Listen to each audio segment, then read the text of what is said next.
একবারে ইমাজিন করুন তো, আপনার সামনে আপনার একটা পরিচিত লোক একদম নগ্ন অবস্থায় দাঁড়িয়ে আছে। তখন আপনার রিয়াকশনটা কেমন হবে? আর যদি জানতে পারেন সে একটা জিন, তাহলে कुर्सी की पेटी बांध लीजिए, अभी मौसम बिगड़ने वाला है। সবুজ হোসেনের ছিল একটি জুতার দোকান। প্রতিদিন দুপুরের পর সে তার দোকানে যেত এবং রাত ঠিক 8টার দিকে দোকান থেকে তার বাসার উদ্দেশ্যে রওনা হতো। মাঝে মাঝে তার ছেলে রনিও ওই জুতার দোকানে যেত তার বাবাকে জুতা বিক্রির কাজে সাহায্য করতে। অক্টোবর 2024, এই দিনে সকাল থেকেই বৃষ্টি হচ্ছিল, আর এই বৃষ্টির কারণেই ওই রাতে মমিন হোসেন ও তার ছেলে বাড়ির দিকে রওনা দিতে রাত প্রায় 9টা বেজে গেল।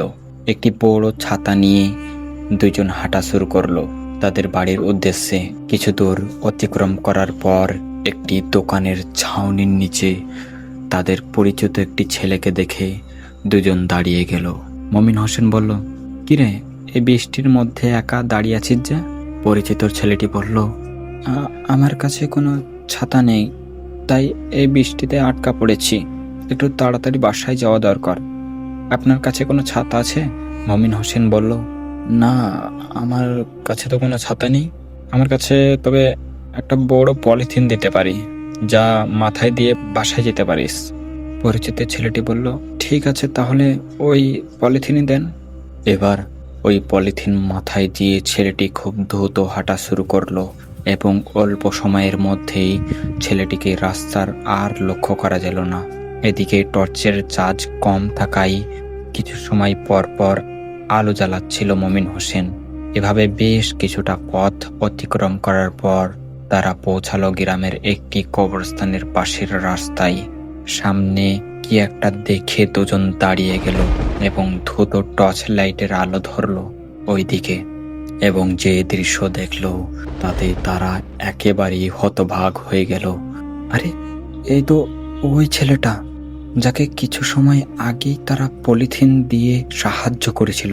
ছেলেটা একেবারেই নগ্ন ছিল এবং তার দিকে আলো পড়তে সেই দ্রুত কবরস্থানের মধ্যে প্রবেশ করলো। এই দৃশ্য দেখে ভীষণ অবাক হয়ে মমিন হোসেন তার ছেলেকে বলল, তুমি এখানে দাঁড়াও, আমার মনে হচ্ছে ওই ছেলেটাকে জিনে ধরেছে, তাই সেই ওই নগ্ন অবস্থায় কবরস্থানের মধ্যে প্রবেশ করলো। তাকে এক্ষুনি কবরস্থান থেকে বাহির করতে হবে, না হলে ওকে আর বাঁচানো যাবে না। এই কথায় বলে মমিন হোসেন ওই কবরস্থানের দরজার দিকে রওনা দিল। তখন তার ছেলে পেছন থেকে চিৎকার দিয়ে বলল, বাবা, দাঁড়াও, ওখানে ভেতর প্রবেশ করবে না। ওই নগ্ন ব্যক্তিটি ছিল জিন। সে আমাদের পরিচিত ওই ছেলেটির রূপ ধরে আমাদের সামনে দেখা দিচ্ছিল। তুমি আর সামনে আগাবে না।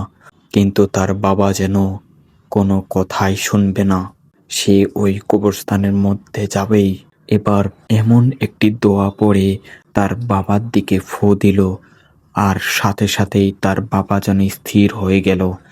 এবার তারা দ্রুত ওই কবরস্থান ত্যাগ করলো। কিছুটা পথ পাড়ি দিতেই তারা সামনের দিকে ওই ছেলেটিকে দেখতে পেল। এবার দ্রুত সামনে গিয়ে মমিন হোসেন ছেলেটিকে জিজ্ঞেস করলো, এই, কিছুক্ষণ সময় আগে কবরস্থানের মধ্যে ঢুকেছিলে কেন? পরিচিত ছেলেটি বলল, কি বলছেন আপনি? আমি কেন ওই রাতে ওই কবরস্থানের মধ্যে প্রবেশ করব? আপনার কিছু একটা ভুল হচ্ছে।